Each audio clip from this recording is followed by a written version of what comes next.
petite parenthèse, en fait, l'idée m'est venue parce que j'ai eu une fois un patient qui travaillait dans un élevage industriel. Le type est arrivé vraiment les mains deux fois les miennes. Enfin, voilà, le profil de la personne, tu vois, la créature du docteur F. Et mais très gentil, hein, mais il venait pour un lumbago aigu et il dit voilà, je travaille dans tel endroit et puis je fais plus que 300 cochons par jour au lieu de 500. Donc il tuait 300 cochons tous les jours, et là avec son lumbago, enfin 500, et avec son lumbago, il n'arrivait plus à en tuer que 300. Et ça m'a traversé l'esprit de me dire, mais est-ce que je le soigne? Est-ce que je pense aux cochons? Évidemment. Et je me suis dit, ça va faire des vacances aux petits cochons, quoi. Et puis voilà, mais ça m'est venu cette idée à un moment, et je pense que ça vient à l'idée de tout le monde, et même pas uniquement des soignants, mais il y a des gens, t'as pas envie qu'ils aillent mieux, quoi. Tu te dis, si cette personne-là pouvait s'enrhumer, ça ferait de la santé pour un certain nombre d'autres, tu vois. Donc, c'est une question qui touche à l'éthique, c'est une question assez compliquée, c'est un cas de conscience. Soigner le bon, tout le monde est d'accord, je présume. Hein, c'est un plaisir. On fait double bonne action. Mais la brute, le truand, cas de conscience. Donc, est-ce que ceux qui rendent les autres malades méritent d'être en bonne santé? C'est une question qui peut se poser. Donc je ne sais pas s'il y en a d'autres parmi vous qui ont peut-être, en fonction des expériences, pas encore, mais qui se sont déjà posé la question.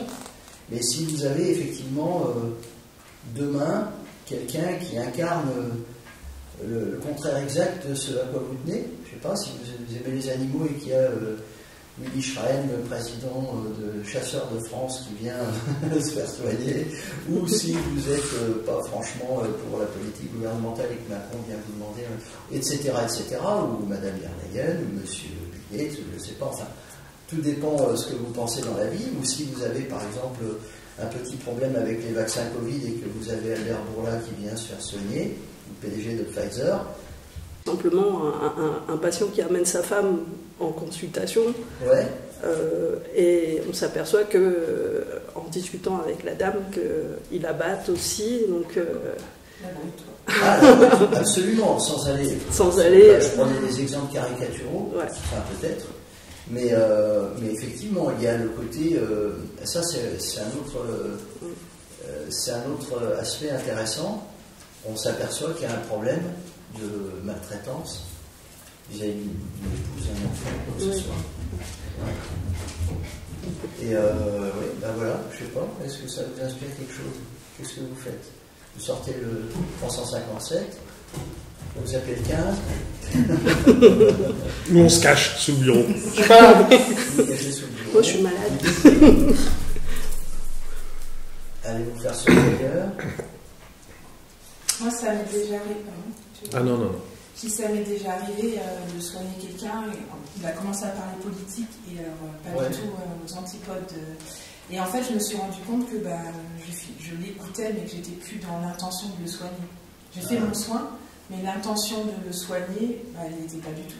D'accord. Et donc je prends en charge la personne, mais c'est vrai que c'est pas le même échange et au final. C'est un peu à contre-cœur. C'est ça. Ouais. Mais tu l'as fait.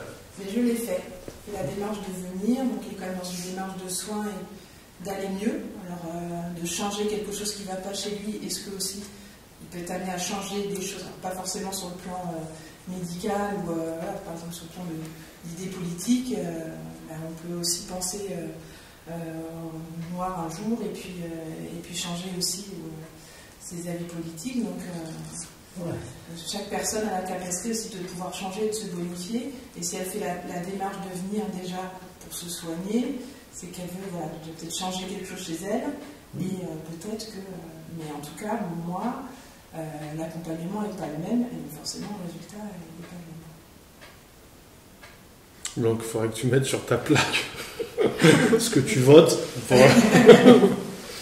Je ne souhaite bien que les gens Non, mais c'est disent. que là, je l'ai senti, tu vois, on massait cette personne et j'étais en intention de soin, et plus on avançait dans la conversation, et puis. Madame, je saigne. Mais je me suis Je ne sentie, peux plus respirer. j'ai senti que ma main, ça changeait, et là, je dis, n'écoute pas ce qu'il dit, fais ton soin.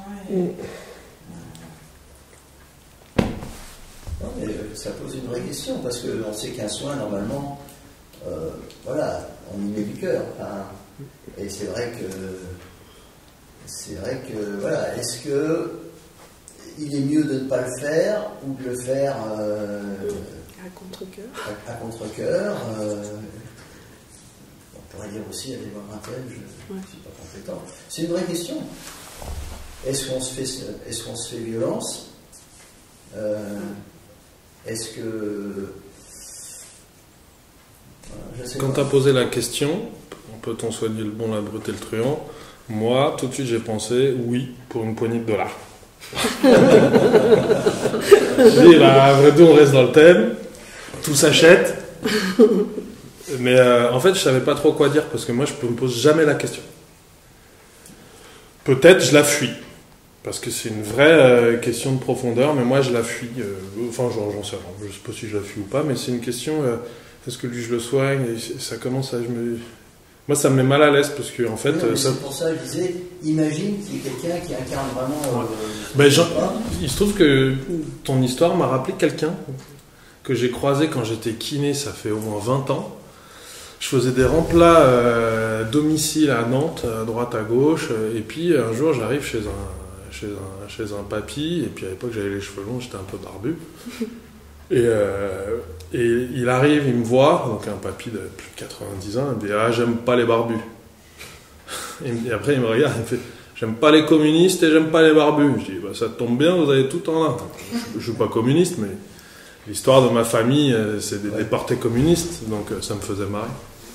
Et du coup, en fait, je l'ai traité en tant que... Mais alors du coup, ce qui est particulier en tant que kiné, c'est que nous, on touche les corps. C'est à la fois difficile et en même temps, ça reste beau. Donc je l'ai massé, son corps meurtri, une fois, et il me déblatérait. Et c'est toi qui m'as rappelé le truc, j'avais complètement zappé ce gars-là. Et il me déblatérait ses saloperies sur les juifs, les communistes, Et j'étais là en train de dire... Et je lui rentrais dedans, je disais, vous avez fini vos conneries, ça va, enfin... Et en fait, je m'en foutais. Et je me foutais de sa gueule, littéralement, mais je dis, moi je suis là, venu là pour vous masser, je vous masse. Et en fait, ça m'a dégoûté. J'étais écœuré physiquement de toucher cet homme-là, et j'ai senti du dégoût, de la haine, par rapport à l'histoire de mes grands-parents. Et j'ai senti un désir de faire mal. Ce que je n'ai pas fait. Je lui ai fait du bien. Et je suis retourné. Et à chaque fois, j'y retournais à contre-cœur et à reculons. Et en fait, je me suis attaché à ce connard. C'est-à-dire que, à force de toucher... Et lui aussi, il s'attachait à moi. Et c'est ça le pire. Et c'est là où il était dégoûté, autant que moi. On était dégoûtés tous les deux. On ne pouvait pas se saquer. Et on s'est respecté parce que j'étais réglo et parce que je le recadrais et qu'il a compris mes recadrages et qu'il est devenu réglo avec moi. Et alors, du coup, c'était particulier parce que c'était une relation, juste, je te remercie d'avoir parlé de ça. C'était une relation, en fait, je t'aime pas, moi non plus, mais avec une forme de respect. Chose que je n'avais pas pour lui au début et qu'il n'avait pas pour moi. Alors, on part pas en vacances ensemble, c'est pas ça. Mais je trouve que le fait de transcender un peu ce que nous on appelle le filtre affectif primaire, tu vois, j'aime pas, ça me convient pas, et ben en fait, ça nous transforme, et il y a peut-être moyen, comme tu dis, mais ça on sait pas, que ça engendre un petit truc cool, un peu un truc doux d'amour chez une personne qui est dans le jugement, dans la haine et dans la violence. Enfin, merci pour cette petite histoire, parce que moi j'ai vécu ça, ça m'a perturbé d'aimer un connard pareil. C'est perturbant. Tu vois, il y a la tête et il y a le cœur, et c'est le cœur qui décide. Tu dis, mais non, il est sympa. En plus, il a la peau douce. Ouais, non, mais attends. Tu vois, je veux dire, Je veux dire, c'est un mec, il a fait du mal, quoi. Vraiment beaucoup de mal, et il paiera ses erreurs. Enfin, voilà, je te dis juste ça, moi, ça m'a fait tilt. Moi, ça me fait penser à un autre patient, j'ai eu comme ça. L'extrême droite, l'extrême droite est à gauche pour lui. L'extrême... Ah, d'accord. Et... Il marche sur les mains, quoi. Ouais. Mais, et puis, pareil, qui sort des assertions parce qu'il est tellement dans son truc. Ouais. Toi, il vient pour un motif de consultation précis. Et tu restes dans ton domaine de compétences qui est le fait de faire un diagnostic, un traitement, etc. Et comme pendant que la personne est sur la table, elle ne peut pas s'empêcher de te parler de l'actualité, des machins, puis tu te prends ça en pleine figure et que tu n'es pas franchement d'accord.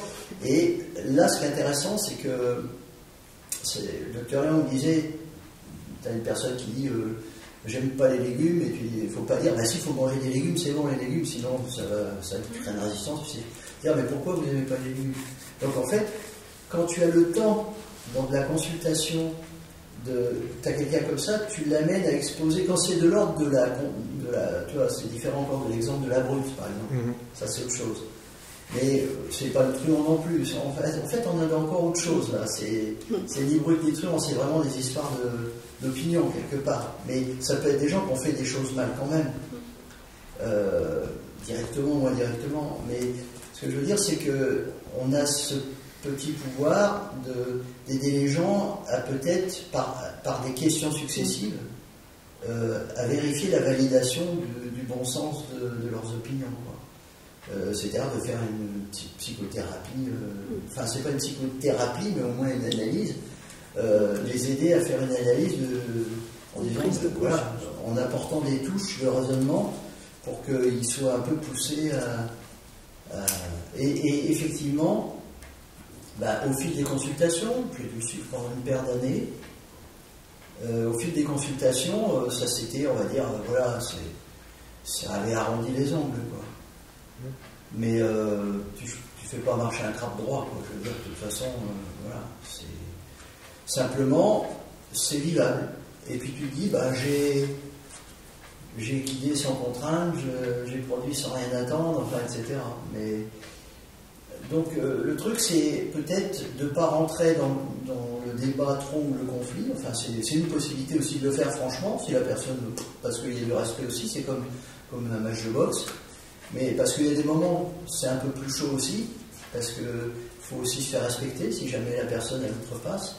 Mais il y a cette possibilité aussi de dire, bon, il y a toutes les opinions. Tant que c'est des opinions, à la limite, c'est comme sur Twitter, quoi. Enfin, c'est pas grave, mais sauf que tu fais le soin en plus. Mais quand il y a vraiment un truand ou vraiment une brute, je ne sais pas si c'est tout à fait du même ordre. Par exemple, l'exemple que tu donnais, Dom, c'est effectivement, ça c'est arrivé, j'ai des personnes aussi, je ne sais pas s'il y en a d'autres qui ont croisé des personnes comme ça, des gens que tu as plutôt envie de signaler, tu vois. D'ailleurs, c'est quelque part, ça peut être de l'ordre du devoir aussi de le faire. Hein.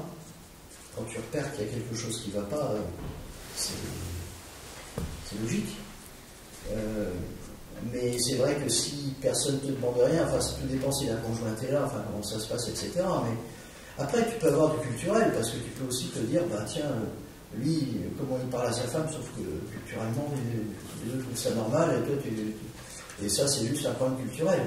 Tu vois, donc, quand on fait des soins humanitaires, quand on voit comment ça se passe entre les hommes et les femmes, on dit rien, mais on se dit, waouh, j'ai pas envie d'éviter là, quoi. Donc, et on les soigne quand même. Donc, ça pose des questions. D'ailleurs, brut et truand, c'est des définitions. C'est des jugements. C'est pas des diagnostics. C'est-à-dire, est-ce que une brute ou un truand va être jugé comme tel par tous les praticiens? Si tu as des praticiens qui votent de telle ou telle manière, donc ils peuvent aller. Tu vois, ça c'est encore. Mais on va dire, est-ce qu'il y a des vrais brutes et des vrais truands peut-être, mais à ce moment-là, il faut qu'ils trouvent des médecins du même acabit, j'en sais rien. Enfin, la question va se poser quand même, ultimement, de savoir ce qu'on fait. Est-ce que dans tous les cas, tu vois, par exemple, tu as des gens qui vont faire des soins en prison. Moi, ça m'est arrivé d'aller faire des soins en prison. C'était en République dominicaine, mais en fait, tu sais pas ce qu'ont fait les gens. Et on te demande d'aller faire des soins, tu dis bon, ok, j'y vais, quoi, parce que tu connais pas l'histoire de la personne, en fait. Et même les gens qu'on juge pas comme étant des brutes ou des truands, combien on a soigné de monstres ordinaires, on n'en sait rien. Donc voilà, c'est, je sais pas, pour les jeunes praticiennes, les plus jeunes praticiennes que vous êtes, vous avez quelqu'un qui vous horripile, vous l'envoyez balader ou vous dites allez, on va voir ce qu'on peut faire, mais qui vous horripile vraiment. Moi je pense qu'il finit par le sentir, qu'on n'ira pas jusqu'au bout des soins. On n'ira pas jusqu'au bout. Ouais. La manière de le prendre en charge, la manière de lui répondre, de faire des échanges avec lui, voilà, sentir que ça passe pas. Et puis après, ça reste des gens, peu importe ce qu'ils font, ça reste des gens aussi qui sont malheureux, qui sont pas heureux dans la vie pour arriver à faire ça. Et il faut bien leur tendre la main aussi, il faut bien aider pour voir, toi comme en prison, il y a des gens qui ont compris leur peine et qui en ressortent, ils sont encore plus truands certains, mais d'autres ils ressortent avec une autre vision de la vie et de... Donc, Puis il y en a qui sont emprisonnés à tort aussi.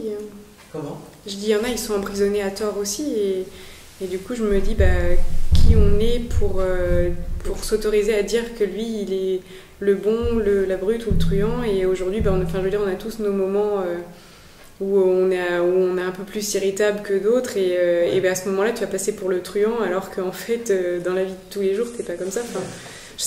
La question c'est voilà. Si on me demande d'aller soigner un ermite dans la montagne et d'aller soigner un violeur récidiviste, c'est peut-être pas la même chose quand même. Non, c'est sûr. Mais après, est-ce qu'on doit le savoir? Est-ce qu'on est censé le savoir et qu'il est violeur récidiviste? Si on me demande d'aller le soigner en prison, tu sais en gros qu'il est peut-être, qu'il y a des chances, beaucoup de chances qu'il soit pas ça.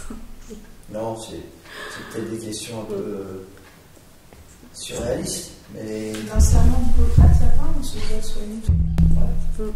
En fait, à titre personnel, moi, le problème c'est que je me dis que la médecine c'est pas la justice. Bah oui. C'est toute la différence entre le diagnostic et le jugement. C'est-à-dire que il y a une autre justice et c'est pas nous qui allons juger. La personne, c'est un véhicule humain avec une conscience à l'intérieur, il y aura un jugement. Le jour où la conscience elle quittera le corps, il y aura un jugement. De toute façon, on peut toujours aider le véhicule. On ne changera peut-être pas le conducteur, c'est peut-être un mauvais conducteur. Mais des fois, on peut penser au mal qu'il fait ailleurs. C'est ça qui est plus délicat. C'est-à-dire, est-ce que je suis complice?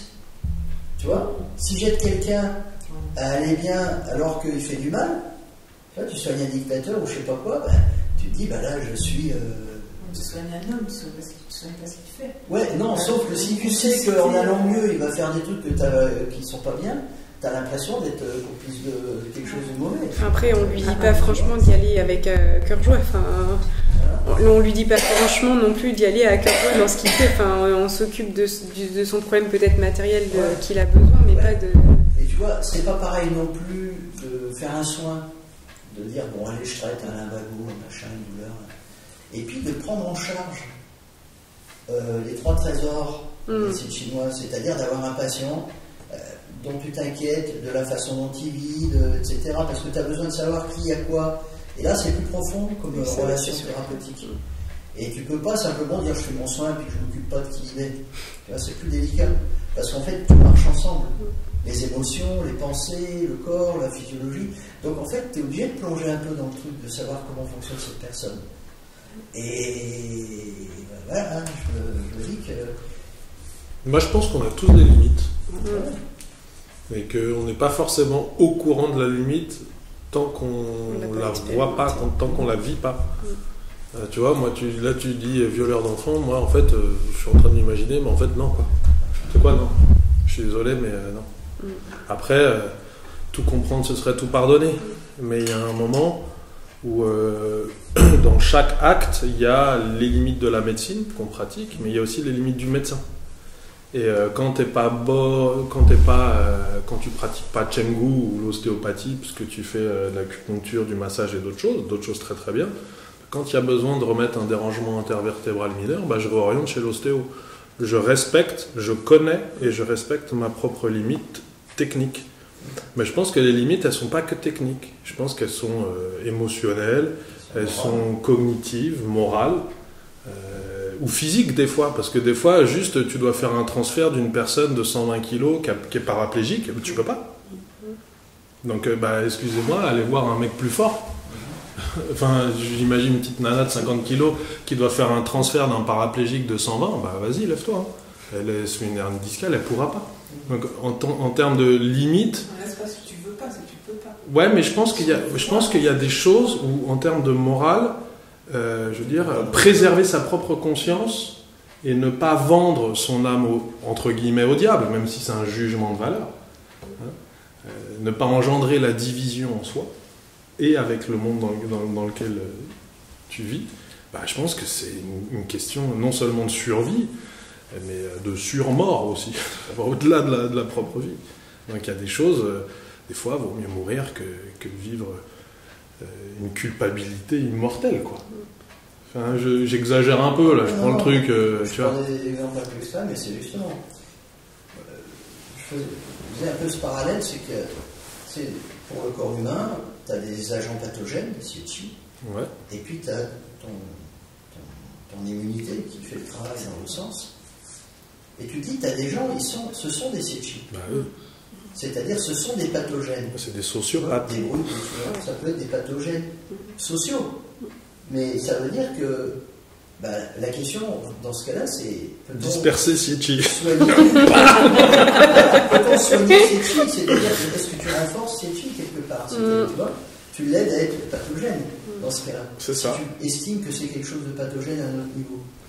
Donc ça, c'est vrai que c'est quand même... L'éthique, ça existe. En médecine, je pense qu'il y a des éléments moraux qui font que tu dois pouvoir... Normalement, tu sais, tout le monde sans distinction. Autant d'opinions, tout ça, je pense que c'est différent. Non, ça me dérange pas. Mais autant en acte... En fait, en acte... je pense que c'est quelque chose de différent. Parce que l'opinion, elle peut bouger peut-être. C'est pas grave. Tu vois, le mot chien ne mord pas. Mais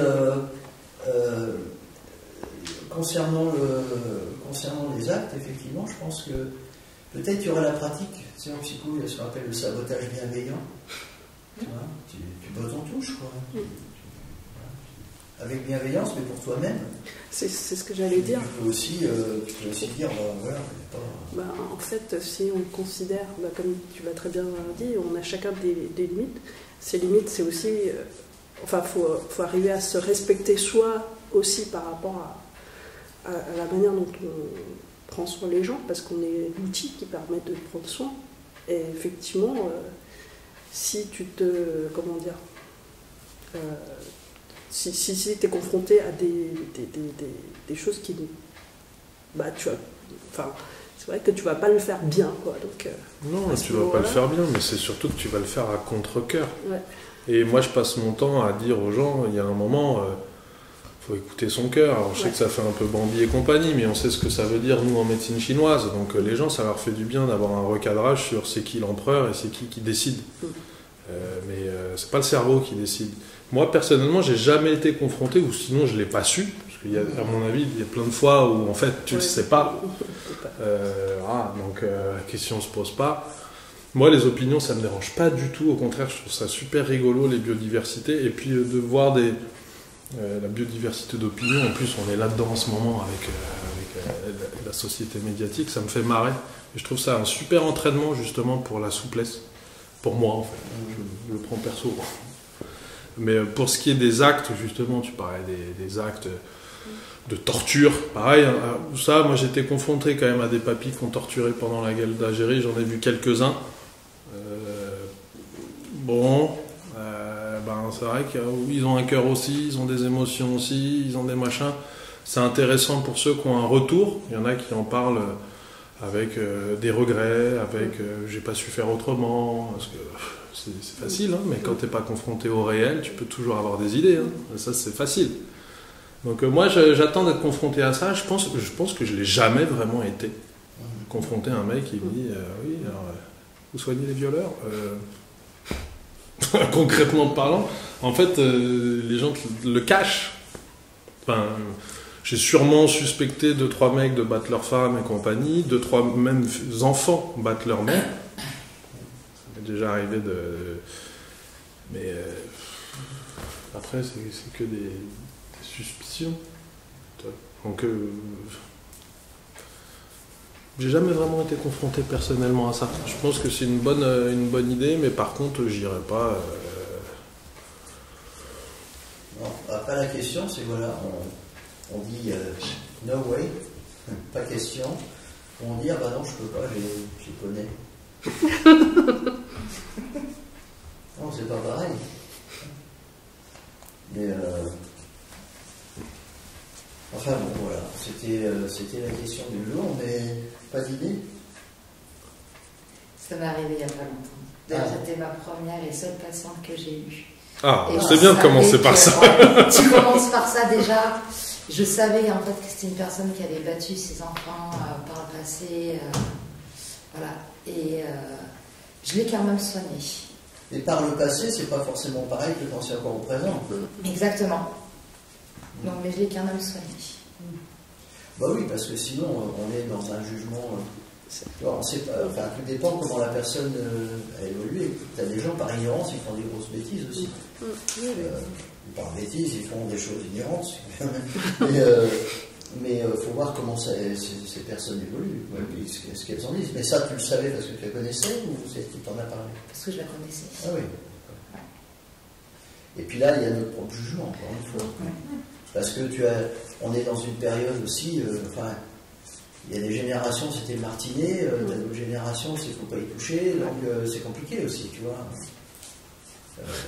Parce qu'aujourd'hui, on dirait quelqu'un qui a mis un coup de martinet à ses enfants, on dénonce à la police, alors que tes grands-parents ils disent bah non, mais regarde-moi ce connard qu'il a fait, si tu le dresses pas, il va continuer. Tu vois, puis un coup, et c'est suffit, mais il fera plus. Enfin, tu vois, c'est compliqué ça, les choix d'éducation. Donc, mais bon, si c'est systématique, effectivement, ça se voit, mais t'as raison, t'as l'inverse, il y a des enfants qui. Ah, il y a des enfants qui battent leurs parents. C'est C'est souvent des vieux enfants. Ah oui. Voilà. Tu t'appelles des vieux enfants? Là, des enfants comme toi. Non, mais. Il y a une vieille enfant. Bon. Personne ici va ses parents? Non. Personne laisse ses enfants le battre? Est-ce que vous avez déjà eu des patients agressifs vis-à-vis de vous? Ouais, je me suis déjà fait tripoter. Ah ouais? En massage. Mais est-ce alors que tu passais bien? Alors, mon réflexe c'était de une paire de claques, quoi. Ah bon? Ah, Donc, aller-retour ou droite-gauche? Mais non, mais en fait, il était sur le ventre et moi j'étais à sa tête en train de descendre du haut du dos en descendant. Ah bah oui, mais. Et il m'a pris les fesses comme ça. Bah là, je l'ai frappé. Il y a des gens qui ont des syncynésies comme ça, c'est des mouvements involontaires. Ouais. T'as vérifié Et ce qui était marrant, c'est que après il restait, il attendait que je continue à le masser. Ah ouais. Oui, mais attendez, je comprends pas là, qu'est-ce qui se passe. Ouais, ça m'est déjà arrivé. Bon, après de me faire voler par des patients, mais là, c'est pas. Te faire voler? Ouais. Voler quoi, de la thune? Voler, je me suis déjà fait voler 2 fois mon téléphone portable. Ah, c'est rigolo. Une fois, je l'ai pris en flagrant délit. Et une fois, ma carte de crédit. Ah ouais. Ouais.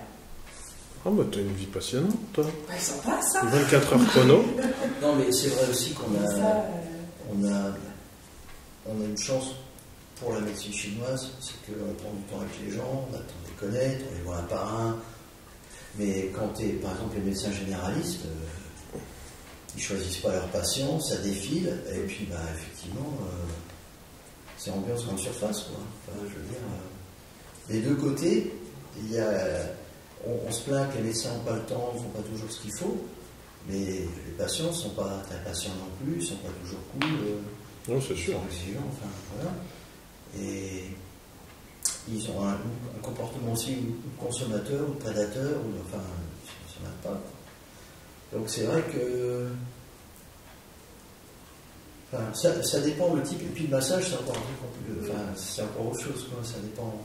Une nana qui fait du massage, des fois tu mets ton nom, tu mets massage. Les gens, c'est voilà, Rosalie, ça s'appelle massage aussi, donc c'est compliqué pour certains. Du coup, tu les as reçus de nouveau plus tard, ces personnes-là ou... Oui, voilà. Non, tu vas changer de trottoir quand on va recroiser en ville. Il a fait comme ça. Il m'a vu de changer de trottoir. Oui, bah c'est bien. Non, je l'ai pas vu, mais ouais, pareil, celui que j'avais pris en flagrant délit. Enfin, j'étais un peu déroutée parce que je n'ai pas capté qu'il était en train d'ouvrir mon sac et puis de prendre mes affaires, quoi. Et donc, du coup, quand je suis rentrée dans la salle, je faisais pas de bruit, donc il était à 4 pattes sous le bureau, et hop, il s'est relevé. J'ai dit, vous faites quoi? Et puis il dit, bah, je posais mon carton pour les rendez-vous. Mais d'une assurance, du coup, moi, je ne me suis pas mis en cause, je ne pensais pas qu'il était en train de cause. Et puis il s'allonge, et puis il attend que je me masse. Et puis je vais voir, je vois mon sac ouvert, j'approche, je vois mon portefeuille qui était ouvert. Je dis, ah non, mais attendez, et puis vous croyez que je vais vous masser? Et le gars, il n'était pas gêné, quoi. Je dis, non, vous prenez vos affaires, vous partez, et puis. Et après, non, il n'est pas venu, et puis les autres. Ben voilà. Mais celui qui m'avait tripoté, là, ouais, il reprenait rendez-vous, hein. Ah oui, là, on est dans une maladie, quoi. Mais après, il faut dire non, hein, les limites. Ça prouve bien qu'on a des bonnes raisons morales de refuser parfois de faire des soins. Sinon, ça devient. Ça veut qu'on s'entend. Peut-être qu'il est amoureux, je sais pas. Je peux pas savoir. Ça veut pas comment parler. C'est comme ça que ça se traduit l'amour, si tu veux. C'est pas l'inconnu comme ça. Peut-être que c'est pas amoureux. Ouais, bon, on a des limites alors. Donc, on ne peut pas soigner le bon et la brute et le truand que pour une poignée de dollars. Il faut au moins. Et même le bon, la question qu'on pourrait se poser par rapport à nos proches, tout ça, est-ce qu'on est vraiment à notre place pour... Enfin, ça dépend de quoi, mais. Non, tu veux dire. je pense. Est-ce qu'on est mieux placé pour soigner ses proches? Ah, mais les proches, c'est pas forcément les bons. Le bon, ça veut pas dire le proche. Oui. T'as des tas de gens qui s'entendent pas dans les familles. Ouais. Mais que si tu t'entends bien, par exemple, moi je vois j'ai du mal à soigner ma maman. Non, mais tu peux pas. Mais ça. C'est la question. Tu peux à un certain niveau, mais ça a des limites. Ah oui, alors, ouais, je vois ce que vous voulez dire. Là, on ne peut pas soigner les gens proches ou les gens qu'on aime de la même façon qu'on soigne les autres parce qu'on n'a pas de distance. Et donc, on est infoutu de faire un diagnostic. Mais tu avais dit que ce serait un thème, ça, un jour. Ouais. Ah, je croyais que c'était l'un des trois. Non. Je veux passer sur le bon. Moi, personnellement, je suis de la famille de Clint Eastwood, donc bon, ça va. Ouais. Non, ça c'est. On pourra le faire, mais c'est quasiment acquis que c'est compliqué. Ouais, c'est comme se soigner soi-même, on ne se voit pas. Quoi. Donc, c'est les proches. Et c'est d'ailleurs pas toujours facile à expliquer. Ça, c'est encore un problème. Du coup, on devient le méchant. Mais tu peux pas trop l'expliquer. Tu peux pas l'expliquer. C'est difficile à comprendre. Tu as toutes les compétences techniques. Tu fais ça à des inconnus toute la journée. Tu es reconnu, tu es bon. Donc c'est pas comme si tu as des vraies compétences. Et ah bah moi j'ai pas le droit alors que je suis ta femme, je suis ta mère, machin. C'est compliqué. C'est profondément injuste en fait. Mais en plus pour nous en fait. Encore plus pour le thérapeute que pour celui qui n'est pas soigné. Mais c'est comme ça. Bah, disons que tu peux toujours, mais tu n'as pas les mêmes résultats non plus. Bah, tu peux t'occuper que du corps, quoi. C'est déjà pas mal. Mais... Bon, puis si tu fais partie du problème, tu as pas mal de possibilités. Bon alors chérie, une aiguille pour toi, une aiguille pour moi. Une aiguille pour toi, une aiguille pour moi. Tu vois? Donc on peut soigner ni le bon, ni la bonne, Voilà. Ni sa mère. Ah, et maman. Coucou, maman. On va manger? Bon, ben voilà, du coup, ça fait 3 patients en moins. Et nous? Eh ben merci, cette petite soirée en plus. Et puis, j'avais regardé, là, je sais pas, je m'étais dit, je me notais Ah, petit teasing. Le prochain, ça serait, est-ce que le travail, c'est la santé? J'aime bien, ouais. Le travail. Ah, ben là, ça va durer plus d'une J'ose heure. pas faire est-ce que le travail en livre, parce que ça a déjà été écrit. Oh, ça fait longtemps, on a oublié. Presque. Et voilà. Bon, ben merci à vous, et puis une bonne soirée. Ouais, merci. Merci à tous.